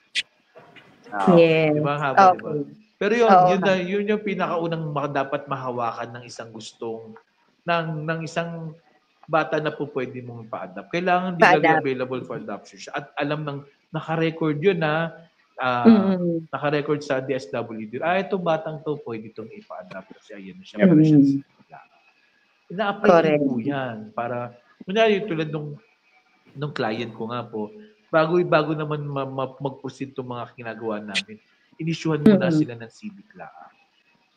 Kasi pwede na to, pwede ampunin na itong bata na to. Kasi meron na siyang certification na available na siya for adoption. Tanda yan, legally available for adoption. Legally available. Yung certification na pwede na itong i-adopt. Ganun po yun. Kaya hindi basta-basta, kahit hindi kompleto ang dokumento, mayroon naman po mga paraan at may hingi sa inyo mga dokumento. Meron pa dyan, may affidavits kung ano-ano mga kailangan. Kasi tulad nung naman din tulad nung sa client ko nga po, wala rin dokumento yung bata. As in, wala. Kasi iniwan lang di ba? Ini-estimate na rin. Iniwan lang. Oo. Ini-estimate na rin yung kung ilang taon yung bata, tinitingnan nila parang dadali nila sa doktor. Itong bata to, ganito lang tong edad nito. Baka 3-day-old or 4-day-old. Tapos kung doon, i-check din yung buong katawan ng bata, yung mga buto-buto, kung may ngipin, basta lahat. Malalaman naman po yata doon. So doon na yung bone structure niya. Yan. Yan yung mga ginagawa namin proseso ngayon. Talagang ang dami. Galing, Talagang mabusisi po at mabusisi. Pero once naman na-comply mo na, mabilis na yan eh. Kumpara sa court kasi, pag sa court mo nandyan yung may holiday, marireset, dami-daming nakasetting, di ba? Pag na-reset, ilang buwan, bago uli, ilang taon, di ba? So, talagang mas mabilis kung dito, makumpleto lang ang requirements. May nangyari less than 1 year na na-adapt na. Basta kumpleto po ang requirement. Ito ang, di ba sa client ko nga ito, lumipat lang sa akin. Parang more than 7 years na yata na hindi pa natatapos yung adoption ng bata. Kasi nga, hindi sila nagkakaintindihan ng lawyer at hindi nila malaman kung ano ba yung procedure. Kaya dapat sundin lang, alamin ko ano yung pinaka-latest na batas. Yun ang ginagawa namin ngayon eh. Inaalam ko kung ano po yung pinaka-latest na batas. Balik-balik po kami sa opisina ng DSWD. So, sa tinatawag na, basta yun na yun. At nakikita namin, ito yung bagong batas, ito yung bagong dapat i-comply. Hindi pwede kasi hindi. Pag isa lang ang kulang doon na hindi magpo-push through yung adoption. Tsaka basta may tinatawag pa tayo ngayong matching. Minamatch silang dalawa kung talagang compatible ba si adopter si adopted. Minamatch. Yung profile nila. May profiling. Talaga? Mayroon pang gano'n? May ganun pa. Yan yung di-discuss natin next week. Ang dami. Ang dami naman, oo. Tsaka doon pa after pag na-match na sila, doon pa lang tayo pwede mag-file si lawyer ng petition for adoption. Doon pa lang siya mag-move. Oo, doon pa lang. Yung mga annexes, yung mga exhibits na ilalagay mo doon. So, ang dami. Correct. Kaya matrabaho po talaga siya. Pero, ganun talaga. Sundin na lang kasi mas di bali matrabaho basta nasa legal na process. Yes. Kasi pag legal, siyempre, binding siya. At pwede mong tawag doon, itayo mo talaga. Ay, hindi. Talagang legal yan dati. Anak ako ng mga to dahil legal na process. Diba? Hindi kasi sabi na putok sa buho. Diba? May mga ganun. Correct. Naiiwasan, diba? Kasi mga bully. Ay, ito. Putok sa buho ka naman eh. Ampong ka lang. Pulot ka lang sana ng kalabaw. Napulot ka lang. Napulot mo. Yan yung iniiwasan din eh. Hindi totoo hindi ka totoo inampun kasi ganyan. Pero yung mismong word nga na ampun eh, parang nagkukunod siya ng... masakit na yun. Pero pag tinignan mo naman, ano ba yung dahilan? Bakit inampun? Bakit kailangan mag-ampun? Pero, correct. Kasi ikabubuti talaga ng tao. Ayan. Ano pa mga tanong? Tignan ko nga. Mag-shoutout lang muna kayo. May shoutout ba kayo? Oo, shoutout lang ako kay Kaloy, no? Yung kabatch natin, nanonood siya. Then kay Darlene Vega. Then sa mother ko, kay Carmen Garcia. Then thank you kay Jared Constantina. Hello daw, Attorney Vic and Sunday Punch team. Then kay Micaela Sanchez, ang galing kumanta ni Attorney. Sino yun? Then meron lang dito, no, si Rolly Joke, no? Attorney, kung may anak ka bago kayo kinasal at Attorney, kung may anak ka bago kayo kinasal at ililipat sa surname po yung bata, kailangan pa ba ng petition for adoption or just annotation sa birth certificate ng bata? Yes. Ang ibig sabihin, anak nila, sino yung tatay? Sino yung magulang? That I don't know. Sir Rolly Palinaw po. Parang nung sa side ng lalaki, anak niya sa side niya ng lalaki. Tapos ikakasal na siya. Oo. Parang ganon. Ay, kailangan ampunin. Bago ikasal, bago kayo kinasal. Ampunin na lang after ikasal, after. Ay, hindi. After ikasal, ampunin. Bago kayo kinasal. Oo. So, after. Kasi bakit mag-aampun? Hindi naman kayo mag-asawa. Yeah. Oo nga. May anak ka bago kayo kinasal. Ay, hindi eh. Parang anak ba nila to? I-clarify natin. Yun ang tanong ko nga eh. Anak ba nila to? Iba yung magulang. Oo. Sir Rolly. Parang ita-transfer yung surname, Attorney. Ita-transfer yung surname. Kanila bang anak? Pero kaya lang tanong niya. Ulitin niyo yung tanong. Sige, go. Attorney, kung may anak ka bago kayo kinasal at ilipat na sa surname yung bata, kailangan pa ba ng petition for adoption or just annotation sa birth certificate ng bata? Ayun, ang tanong ko ulit, liwanagin yung tanong. So anak nga nila o hindi? Kung anak nila talaga, let's assume anak nila. For example, automatic kung sa kanila anak nung pagkasal nila magiging legitimate na siya. Mag-file ng affidavit, ipakita nila nakasal sila. Hindi na no need for adoption. Pero kung hindi nila anak, syempre, kailangan. Adoption. Oo. Kaya yun. Parang, daming nanonood. Ay, salamat po, 17 viewers, ha. Nakita ko. Yeah. May follow-up question si Sir Rolly. Attorney. Hindi, yun na pala yun. Umulit lang sa akin. Sorry. Ako rin lumabas din ngayon lang lumabas, Oo. Then, salamat pala dun sa 247 views natin. No? Views lang sa mga dumaan, yung mga sumilip. Salamat po sa inyong pagdaan. Yan. Ayan yung sinabi anak daw nila. Anak namin nung hindi pa kami kasal, sinabi niya. Yeah. So, no need na. No need na po. Huwag niyo na pa-adopt. No need same case ko yan. Same case ko. Oo nga. No need na. Same case mo? Oo. Yung sinasabi ko. Nawawala ako. So, relate na. Nakaka-relate na.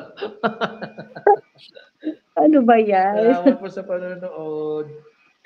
Ayun. Tapos may sinasabi si Miss Darlene Vega, kailangan din po pala ng better term than ampon.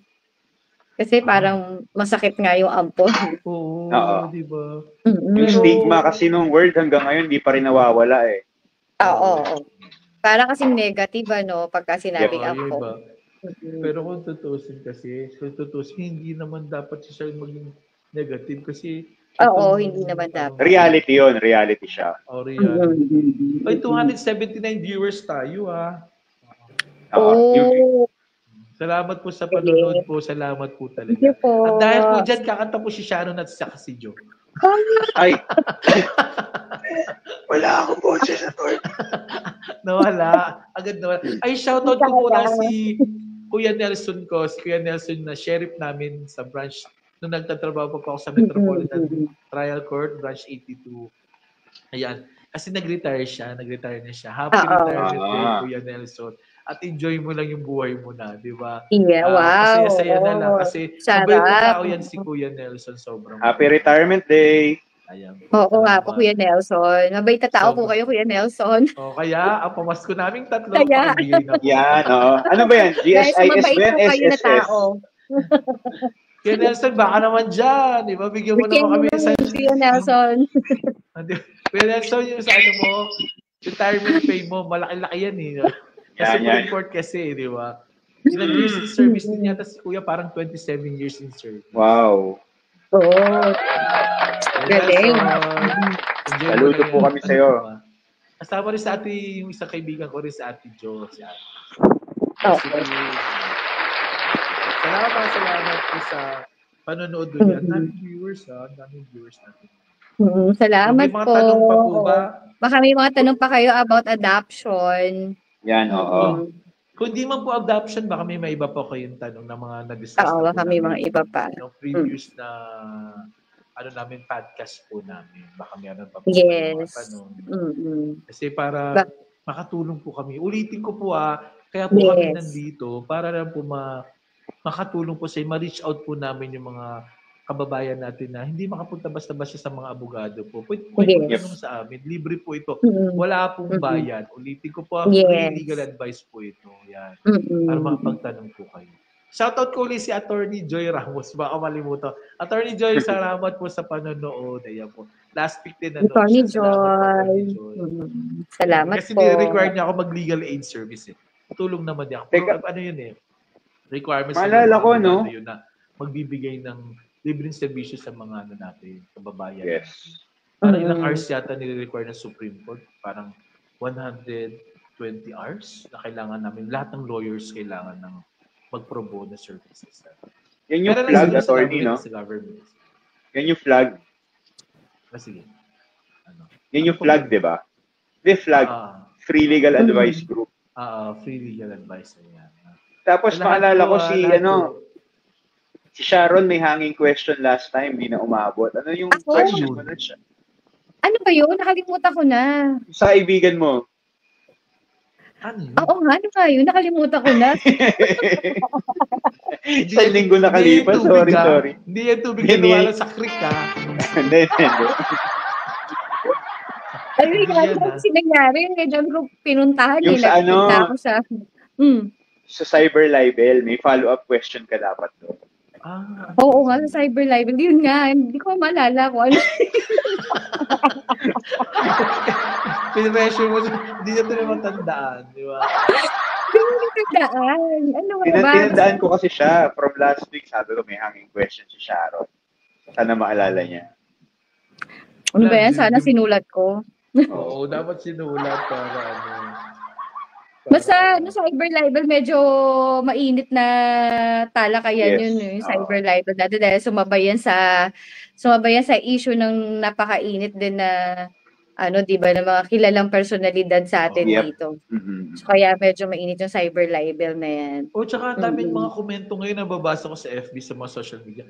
Ang daming mga comments tungkol diyan. Mga lawyers din nagko-comment sila. Pero hindi ko na i-discuss yun. Iba-iba yung mga, kasi siyempre, iba-iba naman kasi ang point of view ng mga abogado rin. Yes. Pero kanya-kanya. Pero ang may final determination niyan, korte pa rin. Korte pa rin, At hanggang umabot niya sa Supreme Court, kung aabot ba siya, yun ang magpa-finalize talaga. Kung ano talagang kahantungan ng kaso. Yep. Kasi iba-iba. Hirap yung cyber libel Hindi kasi cyber libel nga. So, next week nga po, ulitin ko po ang diniscuss po namin ngayon, yung pong substantive law. Ano ba yung batas tungkol sa adoption? Tandaan nyo po, basic lang po ang mga dinidiscuss namin. Mabigyan lang po kayo ng kaalaman. Kaalaman na ganito pala yan, ganun pala yan. Kailangan pala ng sindiklaan, yung certificate na ganun, bago pala maampon. Kasi pag walang ganun, at least, kunyari, kayo gusto nyo mag-ampon, di ba? Ang tanong nyo agad, asa ng sindikla? Di ba? Alam nyo na, available for adoption to, legal na. Hindi yung, inyo itong bata, ampunin nyo na. Hindi mo alam, sige, kunin ko na po. Hindi mo alam na, kailangan pala ng certification. Hindi namang staff toy yung bata, Oo, doon pa lang, alam nyo na, nakaurong na kayo. Malaking talon na yon na hindi kayo maloloko. Okay. Kasi baka mamaya yung pinapaampon sa iyo, nakaw na bata. Yes, kaya tama. Diba? Uso rin yan, yung nagnanakaw ng bata, diba? Yung mga nagkakatulong kunyari, tapos tatakbo na nila anak. Tapos itatakbo na yung bata. Kaya ingat-ingat po tayo talaga kasi marami po mga scammers. Correct. Yes. Mga bogus na bibenta, ninakaw na pa na rin bata. O di damay ka rin, bumili ka ng nakaw na bata, di kulong ka rin.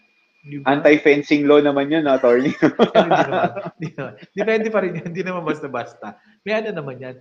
Kahit naman anti-fencing, meron mga requirements yan, hindi basta-basta. Sabi ko nga sa inyo ngayon, ang pagpa-file ng criminal case, sobrang hirap na rin, di ba? Kasi nga, ang quantum of evidence na kailangan natin ay reasonable certainty of conviction. Hindi na siya probable cause. Ulitin ko reasonable certainty of conviction. Ang dami yung natututunan na, sa pagpa-file, tingin ko nga parang abogado, hindi. Ang kailangan natin quantum of evidence and reasonable certainty. Di ba? Minsan nga, parang umaabogado na ako, attorney. Di ba? At least ang dami natututunan. Kahit naman ako, ang ganda lang talaga ng pagiging abogado. Learning process po talaga siya. Kaya sa mga bagong pasa po ng mga lawyers po ngayon, pinabati ko po kasi sa congratulations po. Ay, oo nga pala. To the lawyers profession. Yan. At binabati ko yung mga kaibigan kong pumasa. Yan. Sino nga ba mga kaibigan kong pumasa? Hindi. Ayan, marami akong mga kaibigan na pumasa rin po. Salamat po na. Congrats. Sa Attorney John Blaso. Yan. Yung LR po ng branch 284. Dati po the Ponto sa RTC branch 284, Venezuela City. Sino pa bang pumasa? Si Attorney Kim, yan, ng Metropolitan Trial Court Branch 81. Yan. Kim, congrats. Sa mga kaibigan ko na pumasa sa bar exam. At sa mga hindi naman po pinalad, laban lang po kasi wag susuko. Ako naniniwala rin ako talaga na perfect timing ang kailangan. Kabubulol tuloy. Yes. Perfect timing ang kailangan sa pagpa-file. Sa pagpasa. Hindi naman kasi ang bar exam hindi naman po talaga pagalingan. Ako point of view ko to, hindi pagalingan, hindi padamihan ng aral. Kung binigay na ni Lord sa iyo ng kahit mali-mali ang sagot ko sa bar exam, kung talagang gusto na ni Lord ibigay sa iyo. Kasi oras mo na eh. Kahit magkakatambling ka dyan, kainin mo yung libro. Kung hindi talaga oras pa ayaw pa ni Lord. Yung libro talaga. Oo. Kasi sa totoo, literal, talagang Ang dami tatandaan ko, basta nag-aaral ako, after nung review, nung tapos ng bar, nakatatlong sako pala binasa ko, 3 sako materials, ha? Grabe. Pero sa totoo lang, parang wala naman akong alam, di ba? Pero pagdating mo, nag-exam ka talaga na grabe yun, attorney. Oo, nabigla rin ako, sabi ko, dami pala. Kaya, hindi sa dami ng inaral mo, hindi. Ang pagpasa sa bar exam, sa lahat po ng mga nag-take na hindi pa pinalad, ang pagtitake ng bar exam, hindi siya hindi siya iswertihan. Hindi ako naniniwala sa swerte, kundi isang malaking pagpapala ng Diyos yan pag pinasa. Yan, tama. Blessing ng God. It's God's grace na talaga na time mo na. God's grace talaga. Kaya mali yung sasabihin mo ng iba na nasabi ng iba, swerte lang ako, natsambahan ko lang ang bar. Hindi. Talagang pinagpala ka na. Pinagpala. Pero sa likod naman nun, malaking responsibilidad bilang abogado. Responsibilidad. Oo, responsibilidad to Correct. Obligasyon to. At panatilihin sa lahat po ng mga pumasa, pagtandaan po natin na panatilihin natin maging mapagkumbaba at huwag po tayo maging mayabang dahil naging abogado na po. At pangalawa, yun nga, maging mabuting tao sa lahat ng ating ginagawa po para ma-promote natin yung ethical standards, professional standards ng mga abogado. Maging mabuting tao. Lahat po ng dapat natin ginagawa. Isipin natin, ikabubuti natin at ikabubuti po ng ating kapwa. Tsaka dapat marunong silang kumanta. Ay, Requirement yun. Wala ka tayo magtapos. Requirement Sige, may isa pa akong song, di ba? May isa pa akong song. Yes. Concert ba to? Concert? Oo. Talagang magsisibing concert to kasi may utang ka nga eh. Nagka-utang ka kaya tuloy dalawa. Oo nga, isa nga. Itong song na to yung dedicate ko kay Kuya Nelson. Dapat kahit Christmas song, sabi ko, sige, iba na lang. Tantay ko lang po yung yung last song na po para pag-close na. Yung kanta pong Through the Years. Kasi yung favorite song to ni Kuya Nelson. Si Kuya Nelson, close ko rin po yung sheriff po. Ulitin ko, sheriff po siya sa amin dito sa Valenzuela. Tapos nag-retire na po siya. Tapos nagkaroon kami ng party niya. Umiyak talaga siya. Talagang umiyak siya. Ramdam mo yung alam niyang masaya siya, pero dahil aalisin niya na yung nakasanayan mo ng ganun katagal na. Oo, yung daily routine mo. Oo, tsaka yung kasama niya po talaga yung mga tao na nagmamahal sa kanya. Yung sabi, gigising ka, mas sa totoo lang, pag naman tayo nagtatrabaho, di ba mas matagal natin nakakasama yung mga kasama natin sa trabaho kaysa mismo sa pamilya natin. Yes. Correct. So ramdam na ramdam namin yung pag-iyak niya. Iiyak na yan. Talagang iiyak talaga siya. Tapos pinakatapan nila sa akin itong kanta. Pero hindi ko naging maayos yung pagkanta ko kasi biglaan nila. Attorney B, kantahin mo na to. So sana po pakinggan yung maigi at pagpasensya nyo para kay Kuya Nelson itong kantang. Kuya Nelson. Ngayon. Dinedicate ko po ulit kay Kuya Nelson. Ang kantang Through the Years. So, ito na po yung last song natin.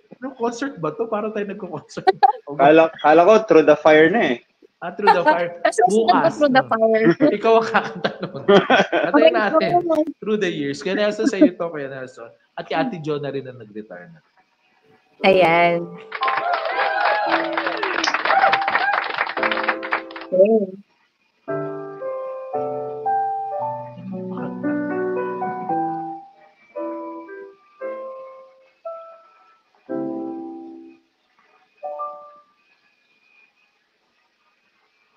I can't remember when you were 10, when I didn't care for anyone but you. I swear we've been through everything there is. Can't imagine anything we'd miss. Can't imagine anything the two of us can do through the years. You never let me down. You turned my life around. The sweetest taste I found with you through the years. I've never been afraid. I've loved the life we made, and I'm so glad stay right here with you through the years.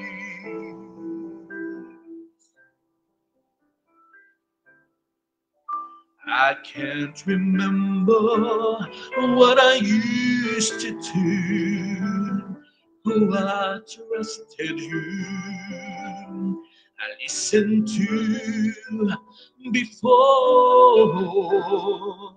I swear you taught me everything I know. Can't imagine needing someone so. But through the years it seems to me I need you more and more. Through the years, through all the good and bad, I knew how much we had. I've always been so glad to be with you. Through the years, it's better every day. You kiss my tears away.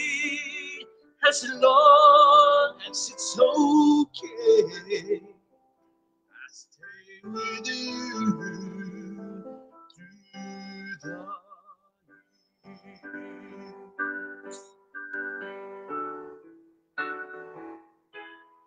Through the years, whenever things went wrong, together we were strong. I know that I belong right here with you. Through the years, it's better every day. You've kissed my tears away. I've learned what's life about. I love you through the years.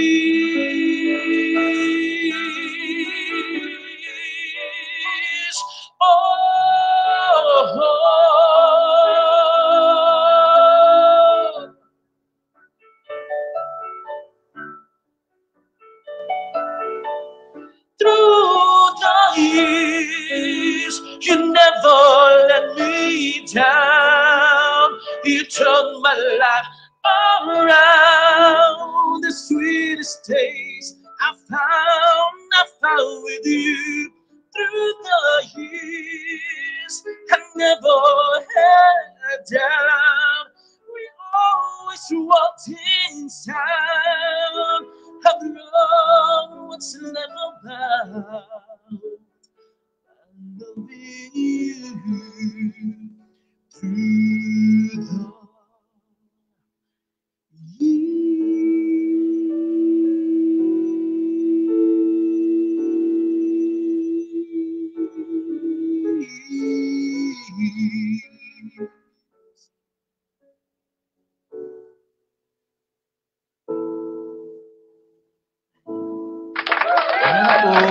para ulit po yan kay Kuya Nelson yan po. Salamat po yan. Kuya Nelson. Ayan. Alam mo, para hindi na to free legal advice, magkantahan na lang kaya tayo. Next, wag po kayong mag-alala. Baka may mga request dyan. Wala na. Wala pa mag-request. Next week po, ang kakanta na po, ang diva natin next week ay si Sharon po. Magpe-prepare po siya na. Sabi ko siya, hanggang apitin lang ako, ganyan, no? Ganun lang tayo, yan. Ganun lang ako. Ayan. So, wala na nagtanong? Wala may matanong pa po ba? Wala na yata. Bali, next week, magkakaroon tayo ng Christmas party, no, sa company, no, sa Sunday Punch. So, baka hindi tayo magkakaroon ng live ba? Tama ba? Hindi pa tayo, hindi pa tayo sure. Oo, so baka hindi na. Baka i-move siya ng Saturday as per Boss Alan. So, i-discuss pa natin siya. Bakit ako available ng Saturday? Sunday lang talaga tayo muna. I-move na lang natin ng next. Kasi total, naman eh. Tsaka din, kakausapin ko kasi magigest din sa atin. Okay din, in my enough. Yes. Oo, tama. So, batiin na natin sila ng advance Merry Christmas. Yan. Yeah, oo. Baka ito na yung huling live ba? Oo, advance Merry Christmas. Oo. Huling Diba? live for this year, ah. Huling For live this for year. this year. Disclaimer, Oo for nga, this no? year. Oo. Oo nga, Tama. live bowling So, live. yun, Kasi ano, Pero 29. abangan pa rin kami kasi baka magpapasundot-sundot kami ng live. Mag-surprise Na, live kami. oo, Yan. magkaroon kami ng surprise live. Oo. Mga kulitan namin before Mga mag-start kulitan yung, lang. yung set. Yan. Yes. Saka Yes. abangan nyo, may gagawin kaming kakwela-kwela. Di ba mag-ano tayo? Mag-shoot tayo. Yes. Oo. Ano na naman tong shooting na to? Ako'y Abangan niyo yung kinakabahan, no? Abangan niyo Ayan. yung aming Oo. So, dahil Palalabas Christmas party namin. tayo with the Sunday Punch, Yes. ibig sabihin, may regalo tayong matatanggap, no? Oo. Oh, yun. Yan, Talagang kasi, nag-oo na ako. Oo. kasi in-invite tayo ng Sunday Punch Dagupan, no? Oo So, okay. Hello po sa Sunday Punch Dagupan. Shout out ko rin See lang you po. soon. Please follow our YouTube page at Sunday Punch. Yan, Yes. yan po. Follow nyo po, paki-follow po. Pa-double check lang po yung ipa-follow. Mm-hmm. Paki-double check lang po kasi dalawa po yung Sunday Punch. Kaya po nilagyan namin ng yung Sunday Dash Punch and 2V. Kasi may nauna ng Sunday Punch sa amin. 2V. Ayan, ulitin ko ha. Please follow our YouTube page at Sunday Punch, Dash and 2V. As in victory po yun. Hindi po kayo maninigaw dahil nandyan yung logo. Basta makita nyo po yung mga mukha namin, yung po i-follow. Dahil nandiyan lahat Yes. yan. Lahat ng mga videos namin, nandiyan dyan. Basta kung gusto nyo balikan yung episode na yan. Yep. Hi po sa Sunday Punch Dagupan. See you on Saturday. Saturday? Yes. See you on Saturday. Pala Saturday. ito. Itong Saturday. Tama, this Saturday pala. Naku, yung pinaghandaan na yung regalo nila sa atin, nakahanda. Oo, yung regalo nila sa atin. Boss Alan, alam niyo yung iPhone lang naman ang gusto naming tatlo, tagi-isang iPhone. Kahit yung 16 Pro Max lang, pwede na. Oo nga, Boss Alan, iPhone 16 Pro Max lang. Oo. Anyari daw sa iPhone 16. Mo na yung hamon. Bakit saan magaling iPhone 16? Ano sa'yo? Sa'yo magagaling yung Boss Alan. Ikaw ang boss namin eh. Road trip daw. Kahit kalimutan na yung hamon.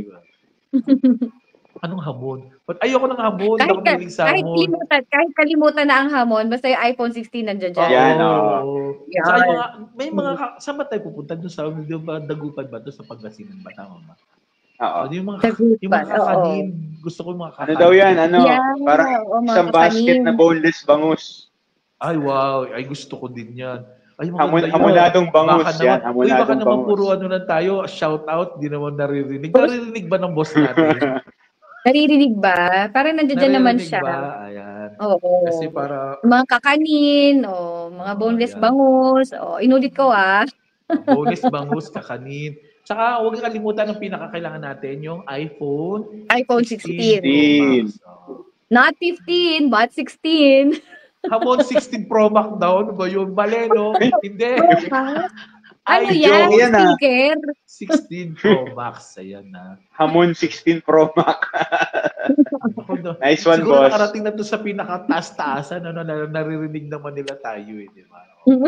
So, binigyan natin sila ng sapat na oras para yes. Anong kulay ba gusto mo? Gusto ko yung kahit yung gray na lang o yung white. Ikaw ano ba? Sharon, ako black lang ako eh. Black lang ang hilig ko. Black. 256 yung giga, 256 yung giga. 256. Gray ako.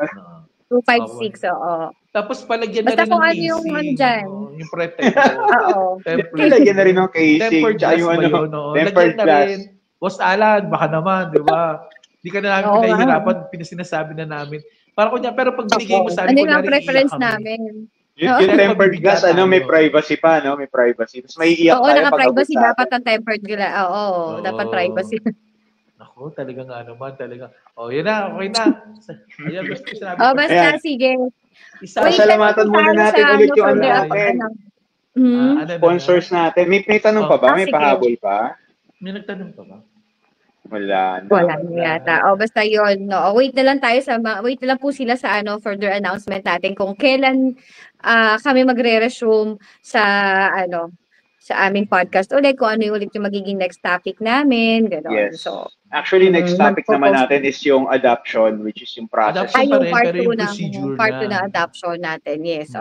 Part 2 tayo ng So, adoption. wait na lang tayo doon sa announcement kung kailan ulit yung resume natin. Kasi magki-Christmas na, di ba? Yan. Yeah, Uli, salamat magki-Christmas po na. sa lahat ng nanood. Dito po sa Support. Sa support. Yes. Yung mga sponsors, ba't ano sabihin niyo muna? Ayan, ito na yung sponsors natin, no? Asa na ba? Wait lang At natapos ko lang yung dumadaan Medyo malabo na yung mata ko.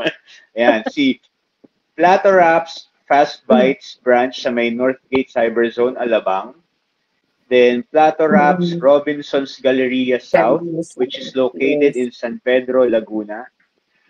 Famous Belgian Waffle sa ATC or Alabang Town Center. Baka naman. Then sa Joaquin Creative Communication. And lastly, Vicas Baxilog, the District Mall sa may Imus, Cavite. Thank you sa walang sawang pag-support. Thank you sa lahat. Sponsor. Attorney, wardrobe mo. Kanino ko magte-thank you sa wardrobe mo? Wala akong kasalamat. Ay, oo. Wala hair and makeup. Kaya ako mapasalamat kay Justin Niebres. Ay, hi Justin. Justin Niebres, salamat. Salamat sa lahat. Hair and makeup mo, Sharon. Ay, wala Ang nagpapasalamat lang ako sa sarili ko. Baka na meron gusto mag-sponsor sa akin dyan. Si Boss Alan na yun. Huwag ka mag-alala. Nandiyan naman siya. Yan.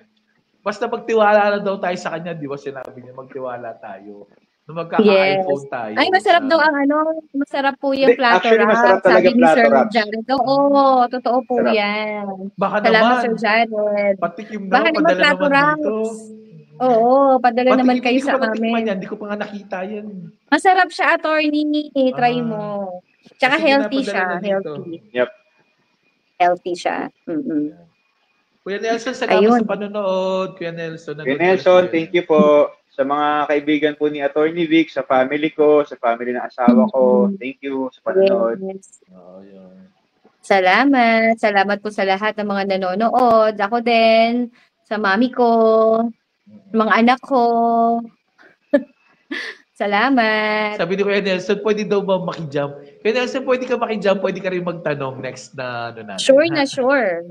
Very welcome po. At saka meron akong friend din pala na gusto niyang sabi niya pag kailangan natin ng guest. Kasi kailangan natin maging topic pala this coming January. Sinabi ko sa inyo, di ba, yung tungkol sa mga businesses, di ba? Sarili. Okay. Yeah, itong friend ko, willing siya nasa corporate world kasi siya. Si Attorney Ray Jan. Yan. Pwede siyang, sabi niya, pag kailangan natin ng guest, pwede daw siya mag-guest. Free of charge yun na. Okay. Baka naman, Boss Alan, yung iPhone, ayan na.